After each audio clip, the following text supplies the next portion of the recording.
ദീപക് ആ രാത്രിയിൽ കണ്ട കാഴ്ച തൻ്റെ ആളൊഴിഞ്ഞ പറമ്പിൽ ഒരു പെൺകുട്ടി ബുക്കുമായി പഠിച്ചുകൊണ്ടിരിക്കുന്നതും അവൾക്ക് കൂട്ടായി ഒരു മുത്തശ്ശി അവളെ നോക്കിക്കൊണ്ടിരിക്കുന്ന ഒരു രംഗമായിരുന്നു.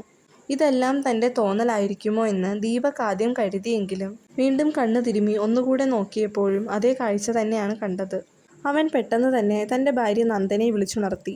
അവൾ വന്ന് നോക്കിയപ്പോഴും നിലാവിൻ്റെ വെളിച്ചത്തിൽ അതേ കാഴ്ച വ്യക്തമായി കണ്ടു. ദീപക്, ഇതാരാണ്? ഇവരെങ്ങനെ നമ്മുടെ വീട്ടിൻ്റെ പരിസരത്തേക്ക് കയറി എന്നുള്ള സംശയങ്ങൾ നന്ദന ചോദിച്ചപ്പോൾ ദീപക് ഇതൊന്നും ശ്രദ്ധിക്കാതെ പുറത്തെ ലൈറ്റുകളെല്ലാം ഇട്ട് പുറത്തേക്കോടി. താഴേക്ക് ചെന്ന ദീപക്കും നന്ദനയും അവരെ കണ്ട സ്ഥലത്തെല്ലാം അവരെ തിരഞ്ഞെങ്കിലും ആരെയും കണ്ടില്ല.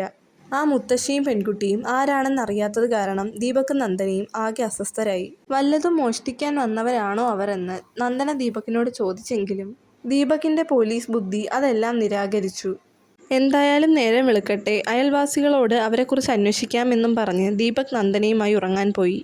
അവൻ ഉറങ്ങാൻ കിടന്നെങ്കിലും അവൻ്റെ മനസ്സിൽ ആ മുത്തശ്ശിയും ആ കുട്ടിയും നിറഞ്ഞു നിന്നു. അങ്ങനെ നേരം വെളുത്തപ്പോൾ അയൽവാസികളെ പരിചയപ്പെടാൻ വേണ്ടി ദീപക്കും നന്ദനയും കുട്ടിയും അടുത്ത വീട്ടിലേക്ക് പോയി. കൂട്ടത്തിൽ രാത്രിയിൽ കണ്ട മുത്തശ്ശിയെയും കുട്ടിയെയും പറ്റി അന്വേഷിക്കാമെന്നും കരുതി. അങ്ങനെ അവർ രാത്രി കണ്ട കാഴ്ചകളെല്ലാം അടുത്ത വീട്ടുകാരോട് പറഞ്ഞപ്പോൾ അവരാകെ ഭയന്നു വിറച്ചു. അതിനുശേഷം നടന്ന കാര്യങ്ങളെല്ലാം അവർ ദീപകിനെയും നന്ദനയും പറഞ്ഞു കേൾപ്പിച്ചു. അവരെ എത്രയും വേഗം തന്നെ അവിടെ നിന്ന് താമസം മാറാൻ ഉപദേശിക്കുകയും ചെയ്തു. കഥകളെല്ലാം കേട്ട ദീപക്കും നന്ദനയും തിരികെ വീട്ടിലേക്കെത്തിയപ്പോൾ താനിനി ഒരിക്കലും ഈ വീട്ടിൽ താമസിക്കില്ലെന്ന് നന്ദന ഉറച്ചു പറഞ്ഞു. എന്നാൽ ദീപകിൻ്റെ തീരുമാനം അത് മറ്റൊന്നായിരുന്നു. അവൻ നന്ദനയും കുഞ്ഞിനെയും വീട്ടിൽ കൊണ്ടാക്കി തിരികെ ഒറ്റപ്പാലത്തെ വീട്ടിലേക്ക് മടങ്ങി വരുന്ന വഴിക്ക് വീടിനടുത്ത് വെച്ച് ഒരു മധ്യവയസ്കൻ വണ്ടിക്ക് കൈ കാണിച്ചു.